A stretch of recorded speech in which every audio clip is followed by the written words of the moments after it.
صلی اللہ رسول الکریم اما بعد۔ سوال پرویز شاہ صاحب نے نواب شاہ سے پوچھا، اور پرویز شاہ صاحب سے کسی ساتھی نے پوچھا کہ بچے کی برتھ ڈے منانا کیسا ہے؟ میرے عزیز، بچے کی برتھ ڈے کا اسلام میں تو کوئی کنسیپٹ اور کوئی تصور نہیں، بہتر نہیں ہے۔ بلکہ ہر سال اگر یہ ہو کہ بچے سے پوچھا جائے کتنی نیکی میں اضافہ کیا، کتنا بری عادتیں چھوڑی، اس کے لیے اگر ڈے منائیں تو بہت اچھی بات ہے۔ کتنی سنتوں میں اضافہ کیا، کتنے اعمال نئے اپنائے،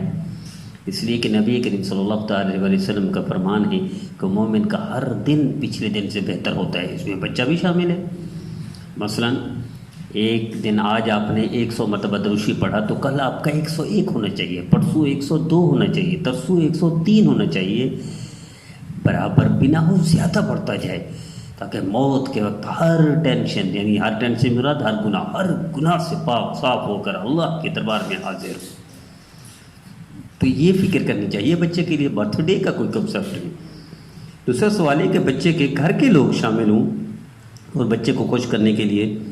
کیک وغیرہ کاٹیں، تو وہ یہی کنسیپٹ ہے، ٹھیک ہے، گھر کے بچے، گھر کے افراد شامل ہوں، اس کے لیے کیک لے آئیں، اس کو کھلائیں پلائیں، لیکن اس کو بتائیں بیٹا اب 5 سال کو ہو گئے ہو، اب آپ کو 1 پارہ حفظ کرنا ہے، اگلے سال 6 سال کے ہو جائیں گے تو کم از کم 10 پاروں کا اضافہ ہو جائے، اس سے اگلے سال 20 پاروں کا اضافہ ہو جائے، تو یہ اس کے لیے تو آپ بتائیں۔ لیکن یہ کنسیپٹ کہ برتھ ڈے منانا اور ہیپی ڈے منانا اور اس میں گانے نغمے تمغے، اس کے لیے کوئی اجازت نہیں شریعت میں، یہ فضول عبث کام دین پسند نہیں کرتا۔ پرویز صاحب سے کسی ساتھی نے پوچھا کہ کیا نام کا اثر شخصیت پر پڑتا ہے؟ پرویز صاحب اپنے ساتھی کو، اپنے دوست کو بتا دیں جی ہاں، نام کا اثر پڑتا ہے۔ اس لیے حضرت علی رضی اللہ تعالیٰ عنہ حاضر ہوئے اور بچے کا نام رکھا تھا حرب، تو سرکار دو عالم صلی اللہ علیہ وسلم نے ارشاد فرمایا نہیں، اس کا حرب نام نہیں ہے، اس کا حسن نام ہے۔ اسی طرح حضرت حسین کا بھی نام خود رکھا حسن رضی اللہ تعالی عنہما، دونوں کا نام خود رکھا نبی کے رسول۔ اس کے علاوہ صحابہ کا نام حاضر ہوتے تھے تو بچوں کا نام پوچھتے تھے نبی کریم صلی اللہ تعالی علیہ وسلم، بچوں کا نام تبدیل کر دیتے تھے،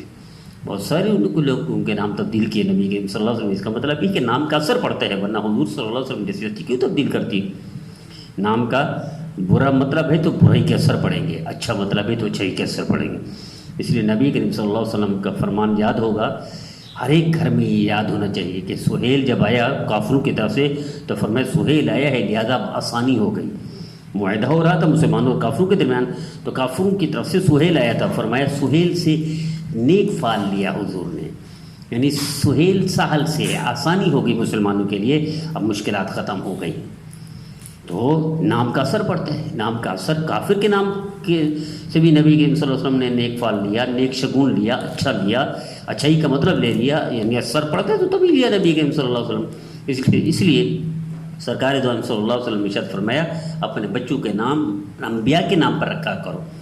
کیونکہ انبیاء والے اثرات آئیں گے، نبی تو نہیں بن سکتا، وہ اچھائیاں، وہ سچائی، وہ وعدے کی پابندی، وہ اخلاق عالیہ، وہ رذائل ختم ہوں گے، وہ باطنی بیماریاں گندی ختم ہو جائیں گی، انبیاء کے نام کا اتنا اثر ہے۔ تو اسی طرح پرویز صاحب سے کسی ساتھی نے پوچھا کہ عورتیں کس وقت نماز پڑھیں جمعہ کے دن؟ دیکھیں، جب وقت داخل ہو جائے جمعہ کا یا ظہر کا تو نماز پڑھ سکتی ہیں، اذان ہو یا نہ ہو، جماعت ہو یا نہ ہو، نماز پڑھ سکتی ہیں۔ مثلا میں آج کراچی کا آج کا ٹائم ہے، آج کا 12:42، اذان ہوتی ہے کراچی میں 1 بجے، جماعت ہوتی ہے کراچی میں 1:15 بجے یا 1:30 بجے،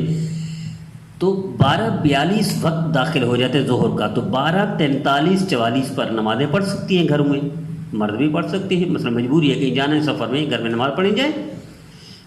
اذان کا انتظار کرنا کہ اذان ہوگی تو نماز پڑھیں گے، اس اذان کا کوئی نہیں، نماز کا وقت داخل ہو جائے نماز پڑھ سکتے ہیں، کوئی حد نہیں۔ اسی طرح پرویز صاحب سے کسی پوچھا کہ عورت سے استخارہ کرواتے ہیں، وہ چور کا نام بتا دیتی ہے، کسی بچی کو بلاتی ہے، اس کے ناخن میں دیکھتے ہیں یہ ڈھونگ ہے، یہ جھوٹ ہے،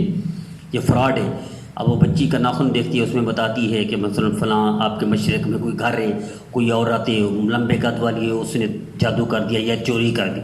وہ بھائی مشرق سائڈ میں گھر کوئی نہ کوئی تو ہوگا، ان گھروں میں سے کوئی نہ کوئی لمبے قد والی عورت ہوگی، اسی طرح جناب آپ کے گھر کے مغرب کی طرف ہے اور اس میں کوئی موٹی عورت ہے، اسی نے جادو کیا ہے، اسی نے چوری کی ہے، وہ بھائی مغرب کی طرف حاضر گھر ہوں گے، لاکھوں گھر ہوں گے، مغرب پوری مغرب تک چلے جائیں تو اس میں کوئی نہ کوئی موٹی عورت تو ہوگی نا بھائی۔ اب یہ جو قریب ہوگی موٹی، وہ کہیں گے یہی چور ہے، یہی جادو کیا ہوا ہے۔ تو یہ ڈھونگے، یہ جھوٹ ہے، یہ من گھڑت ہے، لوگوں کو لڑانا ہے، تعصب پیدا کرنا ہے، نفرت پیدا کرنی ہے، یہ اجازت نہیں ہے شریعت میں۔ اسی طرح پرویز صاحب سے کسی ساتھی نے پوچھا 26 من گندوں میں عشر کتنا ہوگا؟ تو اگر پانی مفت کا ہے، مفت کا، تو پھر 2.25 من عشر دیں گے، اور پانی اس کا ہے خریدا ہوا پانی ہے، پیسے لگائے ہوئے ہیں پانی پر، تو اس میں 1.25 من عشر دیں گے گندم۔ اسی طرح کسی نے خواب پوچھا کہ بہرا بن گیا خواب میں۔ بہرا بننے سے مراد یہ ہے کہ وہ بندہ رزق میں تنگ ہو جائے گا، جو بہرا بن گیا وہ رزق میں تنگ ہو جائے گا۔ اسی طرح خواب دیکھا، خط لکھا ہے کسی کو، تو جس کو خط لکھ رہا ہے اس سے کوئی فائدہ ملے گا اس کو۔ اسی طرح خواب میں پوچھا کہ اپنا سر اپنے ہاتھ میں کٹا ہوا دیکھا ہے، اپنا سر اپنے ہاتھ میں دیکھا تو اس کا مطلب ہے بہت سارا مال ملے گا اور ہتھیلی پر آئے گا، یعنی اپنے ہاتھ میں آئے گا، قبضے میں آئے گا۔ باقی سوال انشاءاللہ کل کے